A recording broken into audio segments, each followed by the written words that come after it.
de hablar un poquito más fuerte. Muy bien, vamos a ver el último versículo o el último pasaje de Efesios que nos toca ver en este mes, porque este mes ya se nos terminó. El mes de abril se nos fue y estuvimos viendo durante el mes de abril la epístola a los Efesios. Vamos a ver el capítulo 6, que es el último capítulo. Por favor, hermanos, abrimos ahí la Biblia en Efesios 6.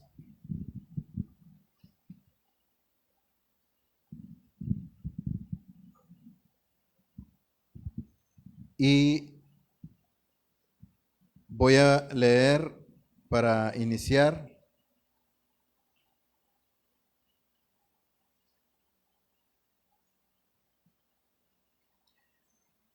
de los versículos,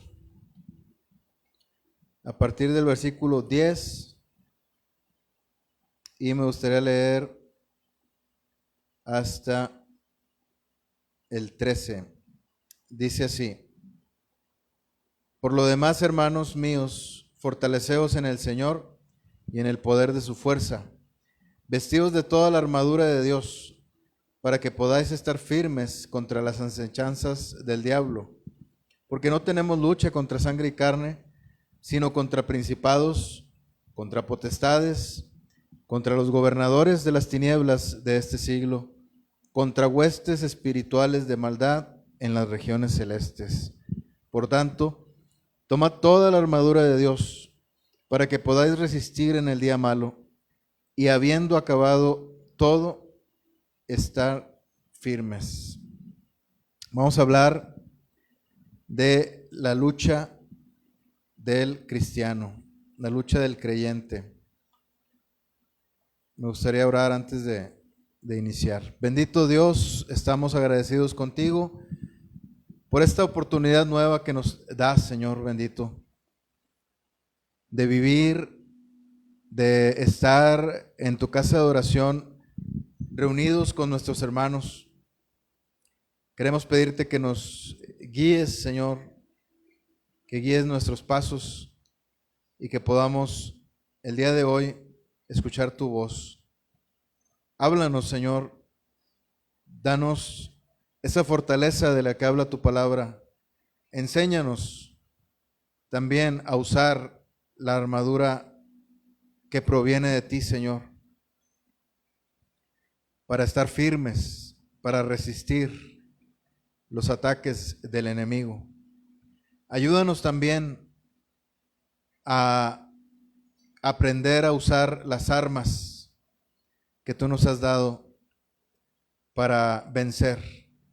Gracias, bendito Dios, por tu palabra y porque nos permites meditar en ella. Ayúdanos en esta noche, te lo pedimos en el nombre del Señor Jesucristo. Amén.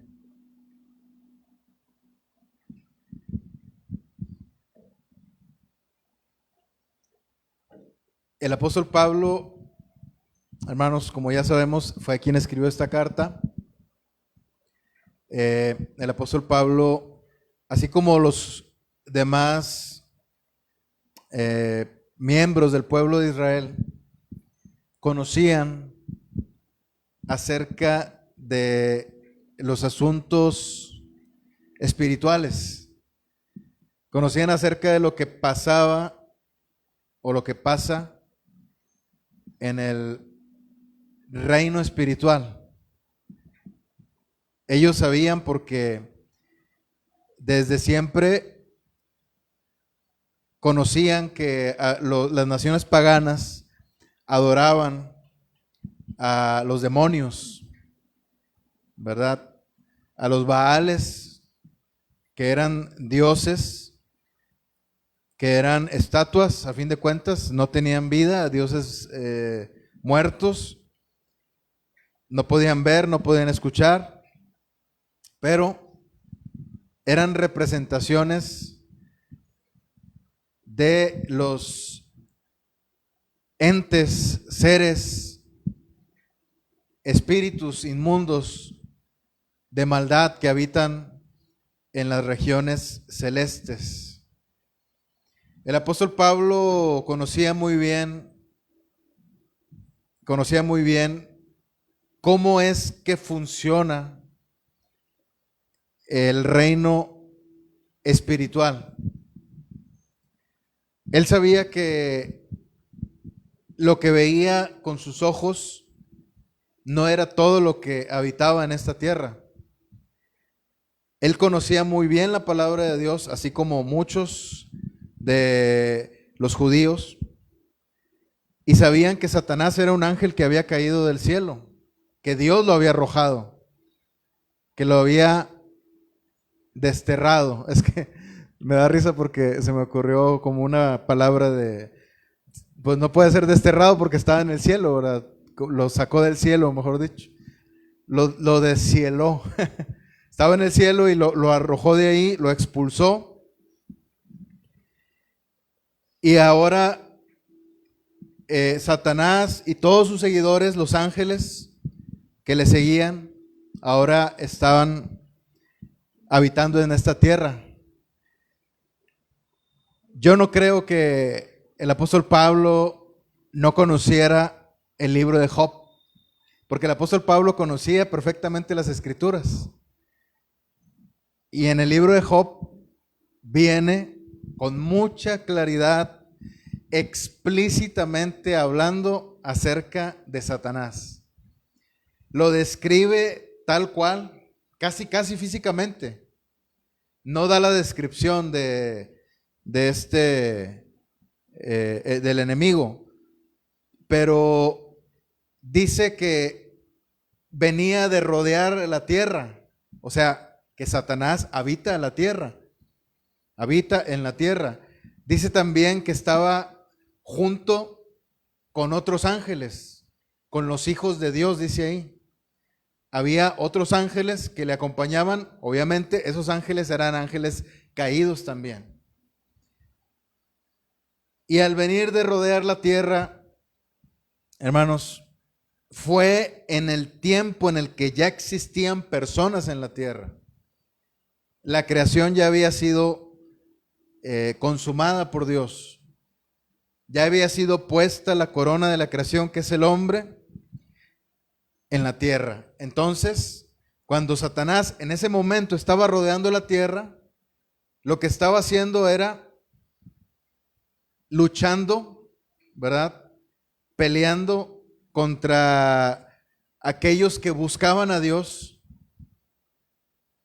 y haciendo que se perdieran todos los seres humanos que a fin de cuentas ya estaban perdidos, haciendo que estuvieran más y más hundidos cada vez en su propio pecado. Entonces, el apóstol Pablo, hermanos, sabía muy bien que esto existía y nosotros debemos, o que esto existe, mejor dicho, nosotros debemos ser conscientes de que esto es una realidad. No podemos, hermanos, ser indiferentes. No podemos ignorar las maquinaciones del enemigo.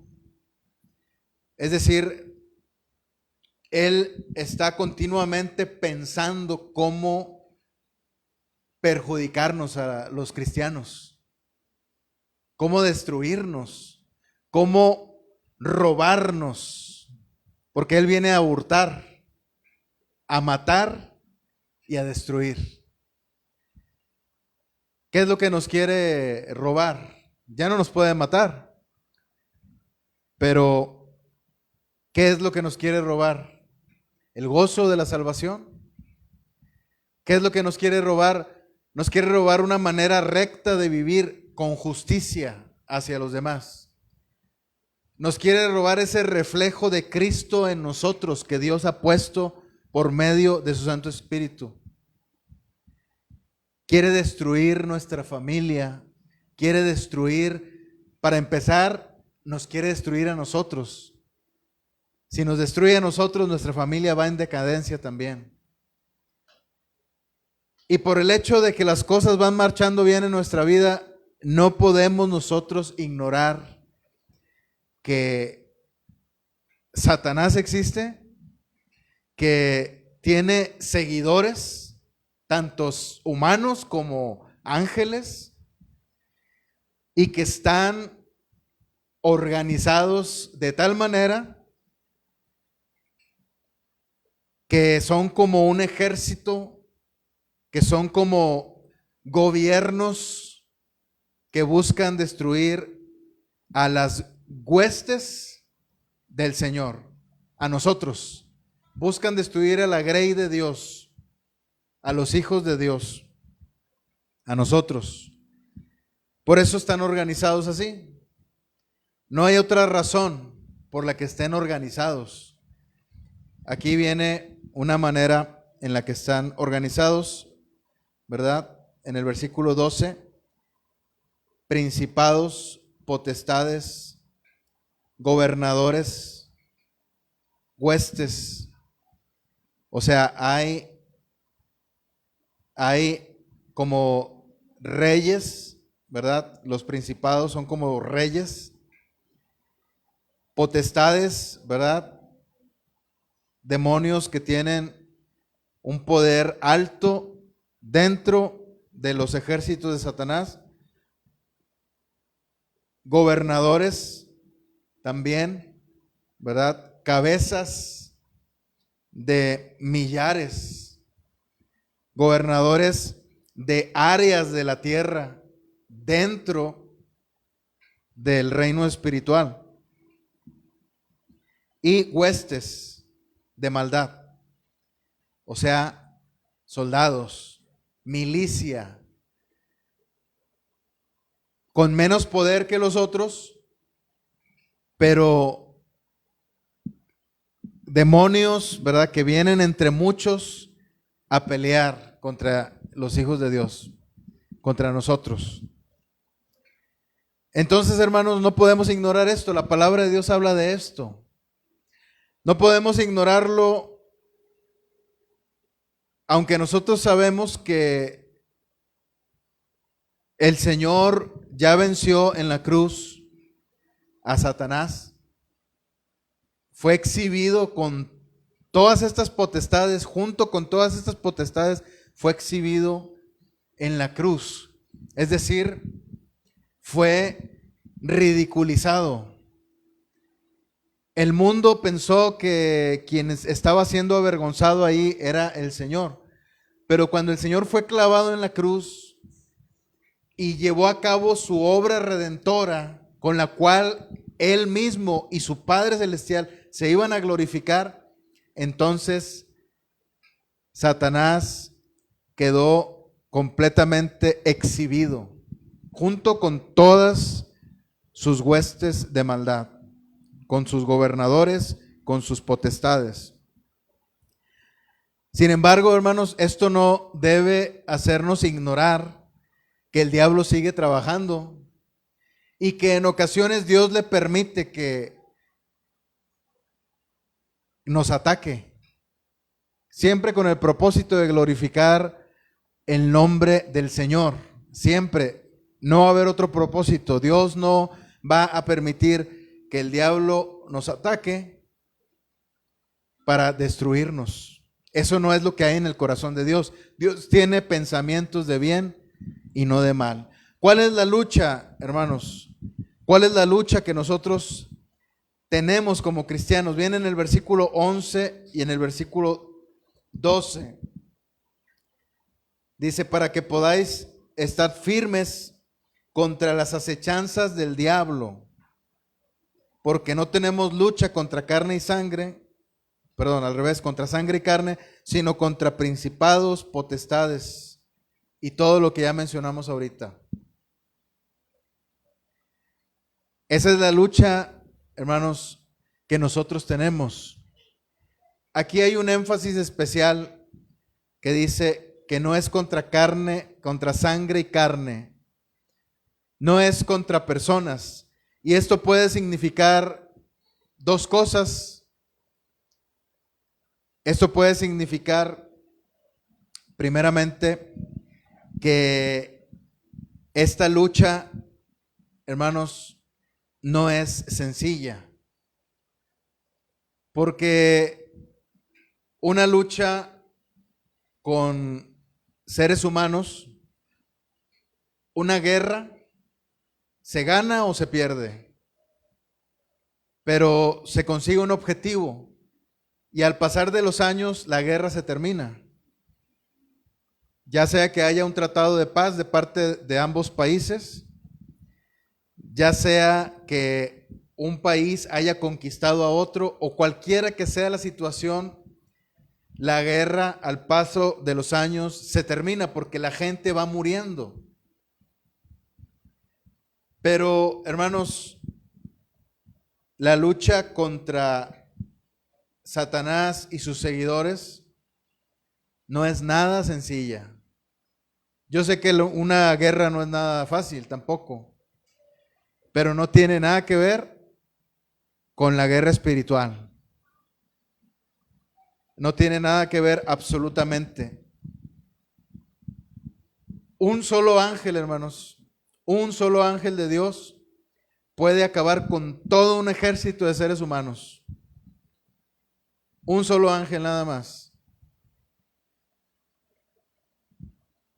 Sin embargo, para atacar a los ángeles caídos se requiere un ejército de ángeles también. Entonces así está de pesado el asunto, por eso es necesario mencionarlo.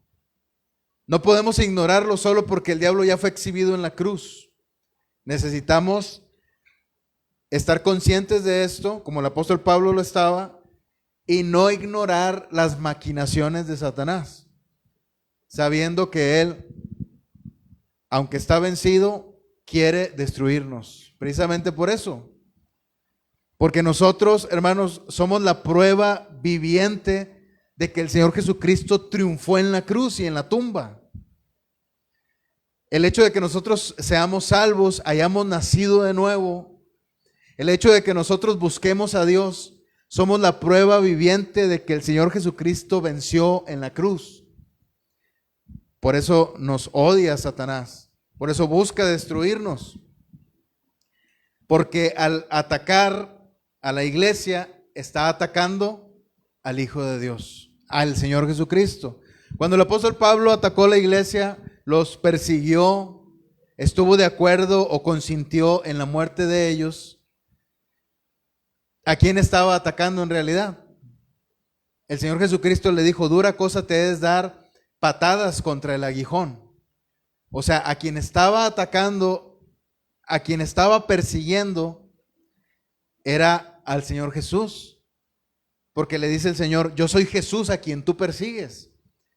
Yo creo que el apóstol Pablo dijo: pero ¿a qué horas te perseguí? Yo nunca te he perseguido. Pero él perseguía a su iglesia, y el Señor Jesucristo ama tanto a su iglesia, y su iglesia, hermanos, es su cuerpo, porque en nosotros habita su espíritu, de tal manera que cuando nos ataca a nosotros Satanás, está atacando a aquel que lo venció en la cruz. Por eso nos tiene tanto coraje. Entonces no podemos ignorar, hermanos, estas cosas. Esa es la lucha que tenemos. Esa es una de las cosas que significan que es una lucha pesada, una lucha grave, una lucha fuerte, una lucha que amerita nuestra atención total. Ahora, eso también puede significar otra cosa, tal vez un poco menor, ¿verdad? Pero también útil para nuestra vida cristiana. Que no nos fijemos en el hombre. No tenemos lucha contra sangre y carne.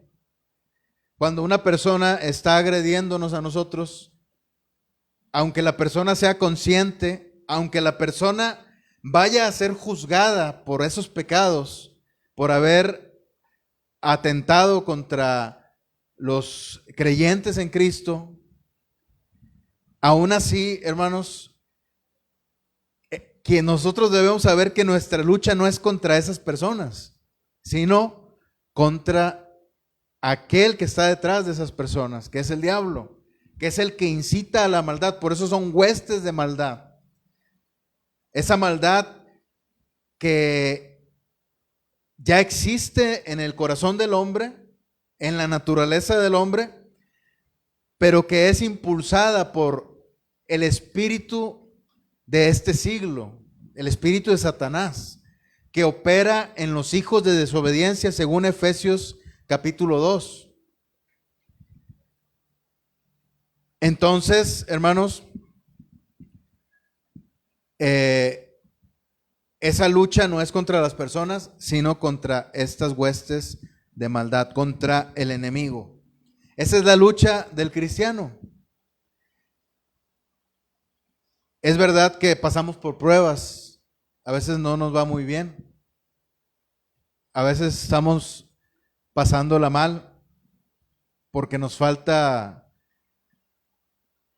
un plato de comida, ¿verdad? Gracias a Dios siempre hay alimento en nuestra casa, pero ha habido ocasiones en las que ha faltado el plato de comida en la casa, en que está vacío el refrigerador, en que está vacía la alacena. Sin embargo, Dios siempre es fiel y siempre, ya sea que mande a uno de sus hijos, que mande a un ángel, que mande a un cuervo, como le mandó a Elías, ¿verdad? Elías fue alimentado por cuervos, esos animales inmundos que Dios usó para que llevaran carne y pan a Elías, su siervo. Entonces, Dios, hermanos, nunca nos va a desamparar. Es verdad que tenemos esta clase de pruebas, hermanos, y en ocasiones el diablo usa eso para tratar de vencernos también. Pero esta lucha, hermanos, esta lucha es una lucha en la que no se trata solamente de algo que nos haya ocurrido a nosotros, como que nos falte de pronto, haya una carencia económica en el hogar, como que haya enfermedad, sino que es algo, hermanos, en lo que Satanás comienza a operar de tal manera que comienzan a venir los problemas en nuestra familia, porque te puede faltar dinero, te puede faltar comida en el refrigerador o en la alacena, pero puedes estar en paz. Bienvenido, hermano. Puedes, siempre que tengas, puedes tener un plato de frijoles nada más, una comida sencilla, y puedes ser feliz porque tienes al Señor. Eso no tiene nada que ver. O sea, sin embargo, el diablo puede usarlo. ¿Cómo lo puede usar?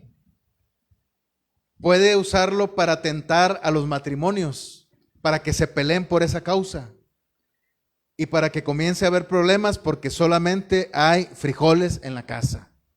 Y allí es donde el diablo empieza a actuar. No fue el problema de que solo hubiera frijoles en la casa, o de que estuviera vacía la alacena, o de que estuviera vacío el refrigerador, o de que hubiera enfermedad en la casa, en la familia, perdón.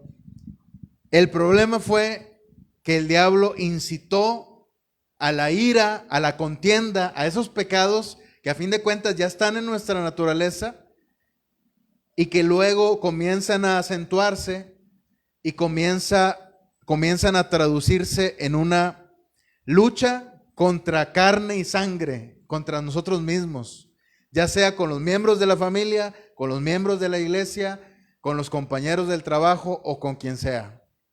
Entonces ahí es donde Satanás comienza a trabajar. Esa es la lucha que estamos nosotros viviendo. Sin embargo, hermanos, hay buenas noticias. Tenemos una fortaleza. Esa fortaleza es nuestro Dios. Hay una fuente en la que nosotros podemos acudir para fortalecernos. Dice el versículo 10: Por lo demás, hermanos míos, fortaleceos en el Señor y en el poder de su fuerza. Nosotros no tenemos fuerza, nosotros mismos no tenemos poder. Si nos ponemos a pelear contra Satanás, nosotros, sin Dios, Él nos aniquilaría fácilmente, hermanos. Sobre todo porque no anda solo, anda con todos sus ejércitos, anda con sus gobernadores, anda con sus principados, como dice aquí el versículo 12, anda con sus potestades, anda con sus huestes de maldad. Sin embargo, hermanos, la manera en la que podemos ganar esa batalla es yendo al Señor y tomando fuerza de Él.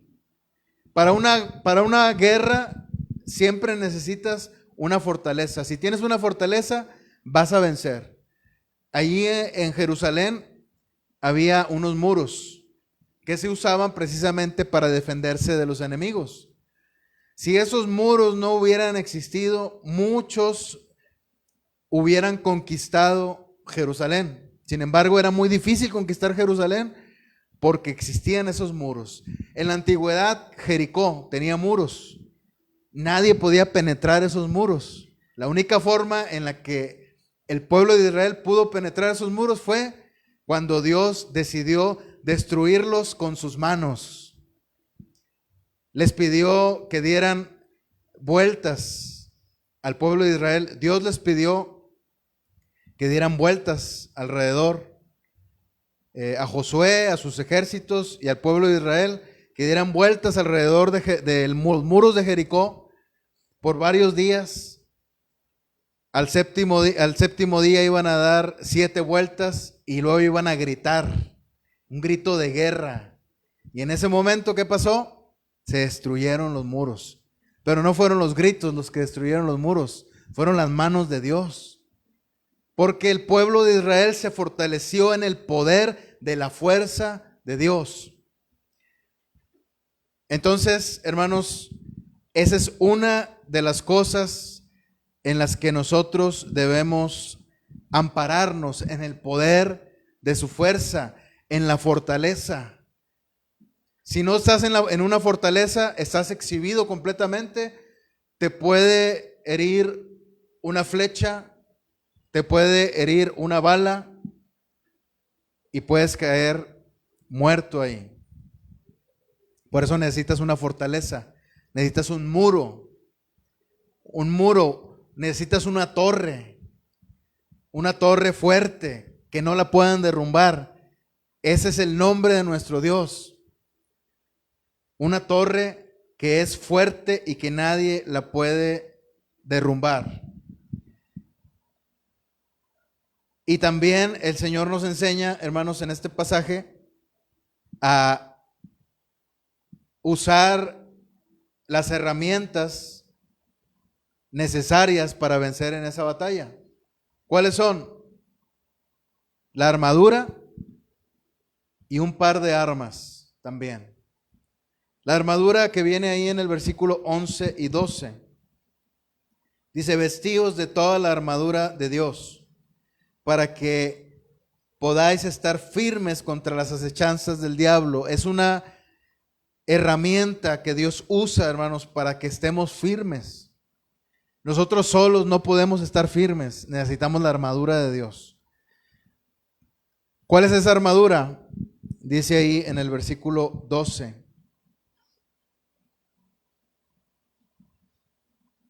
No, perdón, viene más adelante, ¿verdad? 14. Ceñidos vuestros lomos con la verdad, gracias, y vestidos con la coraza de justicia, calzados los pies con el apresto del evangelio de la paz, sobre todo tomad el escudo de la fe, con que podáis apagar los dardos del maligno, y tomad el yelmo de la salvación. Esa es la armadura, hermanos. La armadura también aquí incluye la espada del Espíritu, pero esta me gustaría dejarla para las armas. La armadura es un medio de protección, hermanos. La armadura de un soldado le permite que si tiene una lucha cuerpo a cuerpo, si llega a recibir un golpe en cualquier parte del cuerpo, sobre todo en las más vulnerables, que son el pecho, ¿verdad?, el torso y la cabeza. Son las áreas más vulnerables. Un golpe ahí puede ocasionar la muerte. Los policías, cuando se ponen chalecos antibalas, se lo ponen precisamente, es para cubrir el torso, ¿verdad? Porque es el área más vulnerable. Si con una bala te agujeran un órgano, pues mueres o corres riesgo de morir.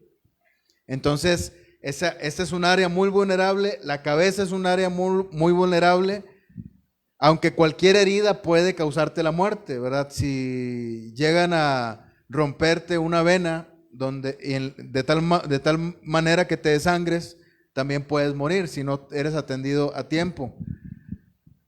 Pero podemos ver aquí, hermanos, esta protección que nos da el Señor, estos elementos que nosotros nos ponemos en nuestro cuerpo para que seamos protegidos de esos ataques del enemigo. Ahora, ¿cómo lo vamos a usar?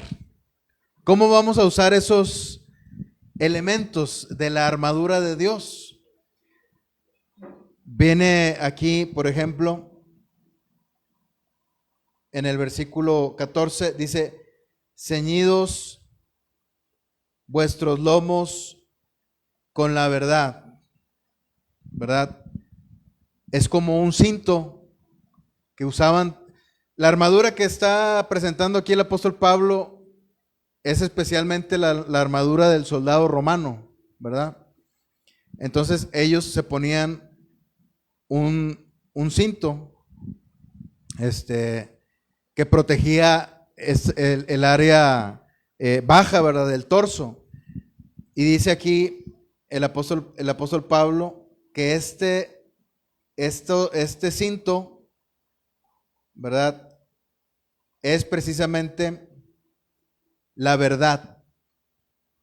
¿Cómo puedes protegerte de los ataques del enemigo?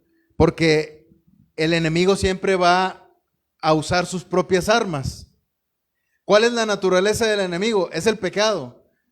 Pero dice la palabra de Dios que el diablo es padre de mentira, del engaño, de toda clase de mentira, de toda clase de engaño. Por eso nosotros no debemos andar en mentiras, ni mintiendo acerca de nadie, ni acerca de nosotros mismos, mucho menos acerca de Dios. Siempre debemos hablar con la verdad. Pero esta verdad, hermanos, se refiere más bien a la verdad de la palabra de Dios, que en muchas ocasiones es torcida, sobre todo por los predicadores, pero puede ser torcida por cualquier persona. Hace rato la hermana vi que leía un versículo, ¿verdad? Bueno, no lo leyó, lo dijo de memoria. ¿Cuál era, hermana? Lucas 19:10. El cielo y la tierra pasarán, pero mis palabras no pasarán. La palabra del Señor Jesucristo, hermanos, es inamovible, no cambia y por lo tanto nosotros no la podemos cambiar.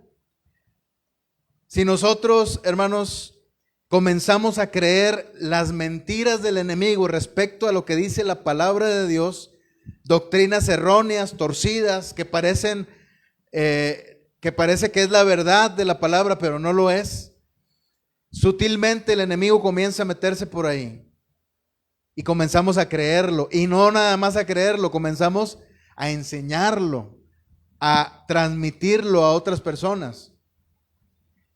Entonces ahí vamos a estar desprotegidos, hermanos, del cinturón de la verdad. ¿Cómo vamos a protegernos? De tal modo que cuando el enemigo quiera meterse por ese ámbito, ¿verdad?, de la mentira, ¿cómo podemos protegernos? Pues siempre yendo a la palabra de Dios, con las enseñanzas del Señor Jesucristo, conformándonos a las sanas palabras del Señor, no buscando algo más, algo diferente a lo que dice aquí. Mucha gente dice, yo quiero buscar algo nuevo, quieren buscar cosas nuevas, pero lo nuevo no es lo que a Dios le interesa. Al contrario, dice la palabra de Dios que busques las sendas antiguas, por donde andaban los antiguos, por donde andaban los primeros cristianos, lo que enseñaban, el mensaje de la palabra de Dios de los primeros cristianos, es lo que nosotros debemos de buscar. No buscar cosas nuevas, cosas que no dicen la palabra de Dios. Podemos también, hermanos, comparar si lo que se enseña en esta iglesia viene en la palabra de Dios o no. Ahora, no solo lo que se enseña, sino lo que se practica también. Porque pudiéramos no estar enseñando algo aquí en el púlpito, pero pudiéramos estar practicando cosas que no están en la Biblia, cosas que no vienen en la Biblia. Como los circos que se hacen en muchas iglesias, ¿verdad? Cosas que cuando tú entras a esas iglesias te asustas, ¿verdad? Por la manera en la que adoran a Dios. Es un circo todo eso, hermanos, un show. Entonces busca eso en la palabra de Dios y te vas a dar cuenta que no está. Todo ese circo, todo ese montaje no está en la palabra. Entonces decide si vas a seguir en esa iglesia o no. Porque de otro modo vas a estar vulnerable, porque no vas a traer puesto el cinto de la verdad.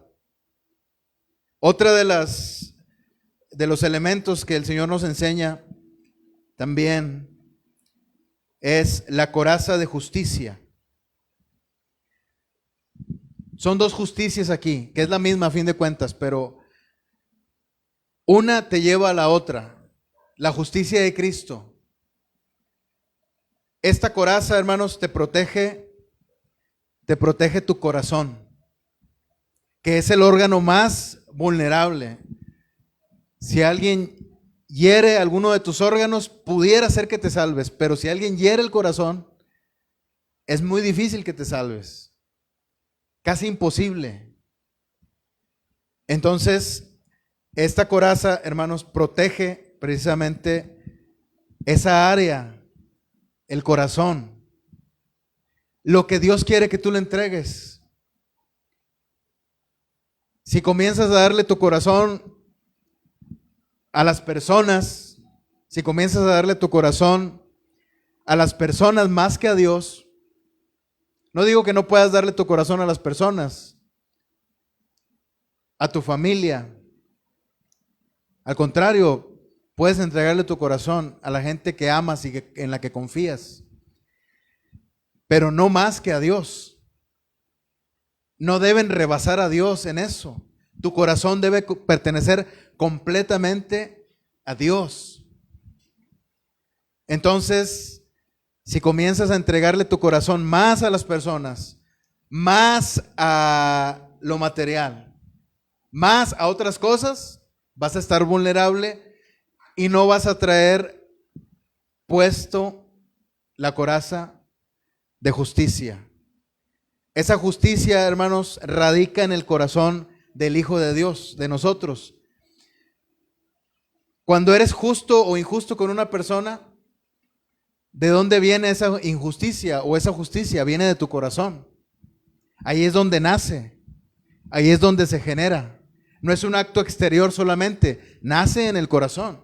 Cuando eres injusto con una persona, cuando difamas a una persona, cuando metes en chismes a una persona, ¿eso de dónde viene? ¿De dónde vienen los pleitos? Dice Santiago. Las guerras entre ustedes, del corazón. Ahí es donde nace, ahí es donde se genera. Entonces, hermanos, el ser injustos con los demás, el no considerar que Dios fue justo, Dios fue justo en todos los sentidos. Fue justo porque nos salvó no solamente diciendo yo soy bueno y te salvo, sino dio un pago por esa salvación, que es el Señor Jesucristo. Fue justo en ese sentido. Se pagó lo que se tenía que pagar. No le debe Dios a nadie. El Señor Jesucristo pagó hasta el último centavo a su Padre Celestial, porque el pago era para Dios, no era para el diablo, ni era para la humanidad. El pago era para el Padre. Ese sacrificio fue hecho en la cruz para pagar, para satisfacer la justicia de Dios, porque Dios es un Dios justo. Y esa justicia que ahora tenemos nosotros, en la que ahora vivimos, que es la salvación, que es que ahora somos justificados por medio de la fe, entonces esa justicia provoca en nosotros que seamos justos con los demás. ¿Quieres ser fortalecido? ¿Quieres estar protegido del enemigo? Entonces no seas injusto con los demás. Apégate a la justicia de Cristo. Actúa como Dios quiere que actúes respecto a la justicia. Dice el versículo 15, calzados los pies con el apresto del evangelio de la paz. Tal vez en nosotros, hermanos, hayamos notado que de pronto, de un tiempo acá, la paz que teníamos empezó como que a disminuir o a esfumar. Aquí nos dice cuál es la solución, hermanos, porque el enemigo te quiere robar la paz. Tal vez lo esté logrando. Tal vez esté logrando quitarte el gozo, la paz, robártelos. Pero ¿cuál es la solución, hermanos? Deleítate en compartir las buenas nuevas de salvación. Cuando tú compartes las buenas nuevas, donde tú pisas, ahí hay paz de Dios. Si alguien rechaza el mensaje que tú le llevas, entonces esa paz se vuelve a ti. Pero si alguien acepta ese mensaje, esa paz es transmitida a esas personas. Entonces, hermanos, una de las maneras también de defenderte del enemigo es compartiendo el evangelio. Es lo que el enemigo no quiere que hagas. Cuando tú compartas el evangelio a una persona, va a haber una satisfacción en tu corazón. Sobre todo cuando veas el fruto de ese trabajo evangelístico. Y también dice, sobre todo tomad el escudo de la fe, con que podáis apagar los dardos de fuego del maligno. Es importante que sigas creyendo en el Señor, que sigas creyendo en su palabra, aunque haya personas que quieran meterte dudas. Es el enemigo que está queriendo menguar tu fe. ¿Qué fue lo que pasó en el siglo XIX cuando ahí en Inglaterra, hermanos, se estaba dando un gran avivamiento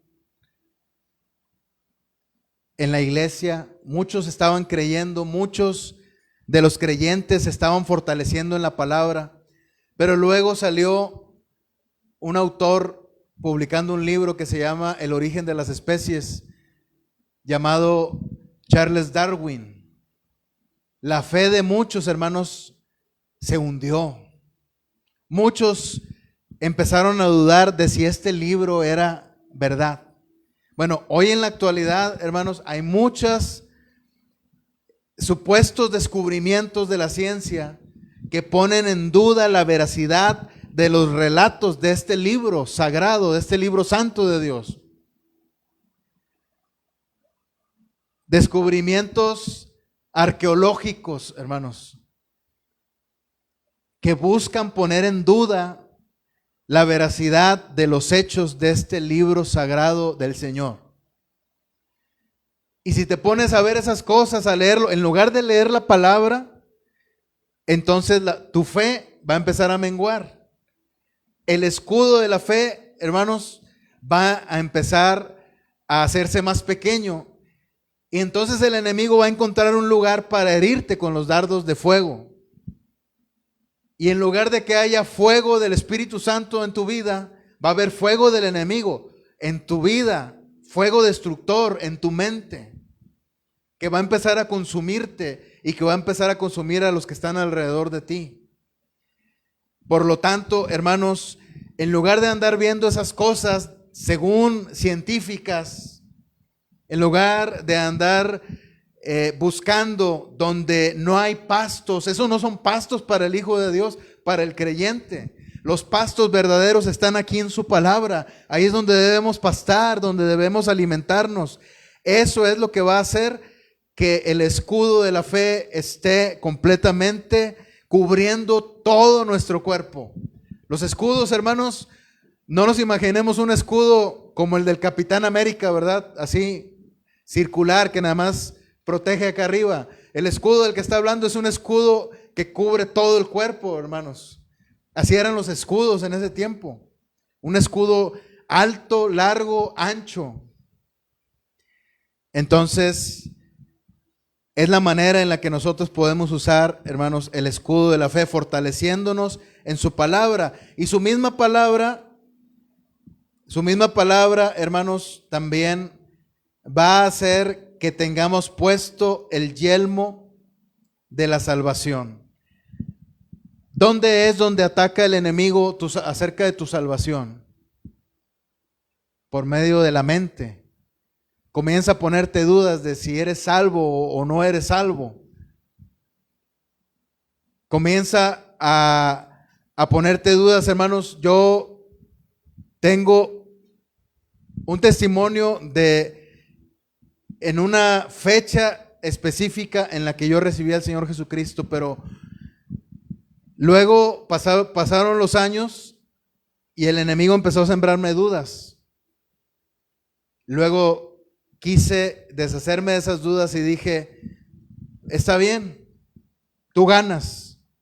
Tal vez no fui salvo en ese momento, pero ¿sabes qué? Hoy soy salvo, porque hoy creo en el Señor y cada día creo en el Señor. Entonces,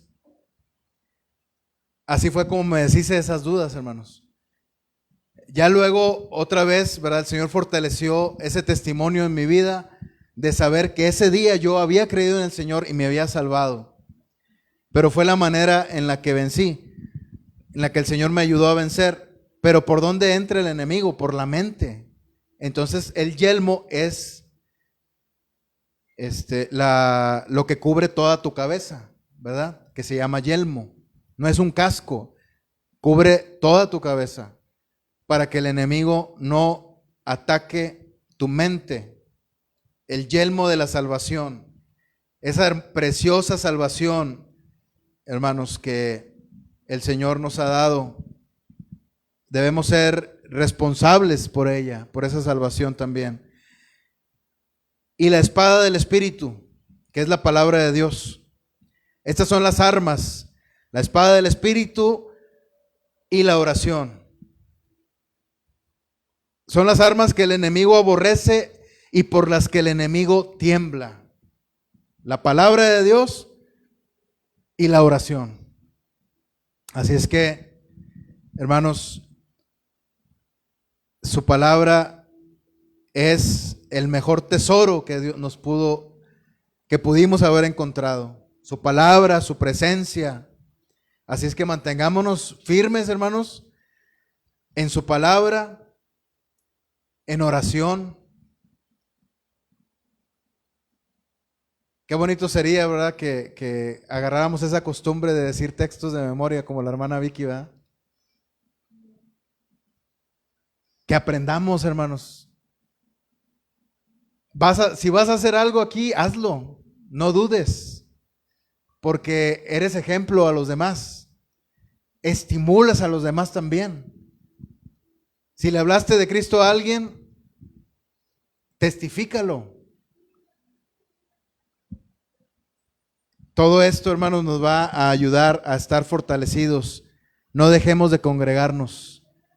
Fortalezcámonos en el Señor, usando su fortaleza, usando su armadura y usando las armas de nuestro Dios. Amén. Vamos a orar. Gracias, Señor, por tu palabra. Ayúdanos a vencer, Señor, en el día malo.